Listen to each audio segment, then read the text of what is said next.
Humpty Dumpty sat on a wall. Humpty Dumpty had a great fall.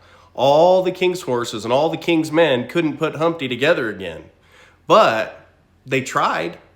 You know, it's possible we Christians can learn from this nursery rhyme. There is something admirable about the king's men trying to put Humpty back together again. You know, it reminds me what the king's men are supposed to do. In Galatians 6 and verse 1, it says, "Brethren, if a man be overtaken in a fault, ye which are spiritual, restore such a one in the spirit of meekness, considering thyself, lest thou also be tempted."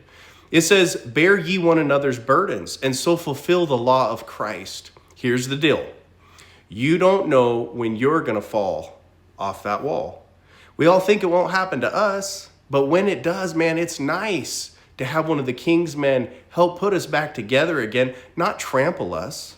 Someday, like Job, you may smack the ground and lose it all. You won't want 3 negative so-called friends to discourage you. Of course not.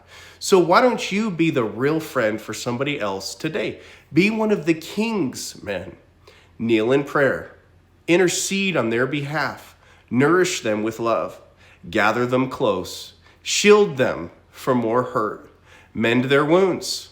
Embrace their story. Never leave them alone. Listen, don't trample the broken. Be one of the king's men. Do you have a heavy heart? In my channel, you'll find a link to a form where you can give me a prayer request. I am sorry you're hurting. Let me pray for you. Hi, I'm Pastor Plain Talk. We'll have conversations on real life struggles that you have. Subscribe to my channel.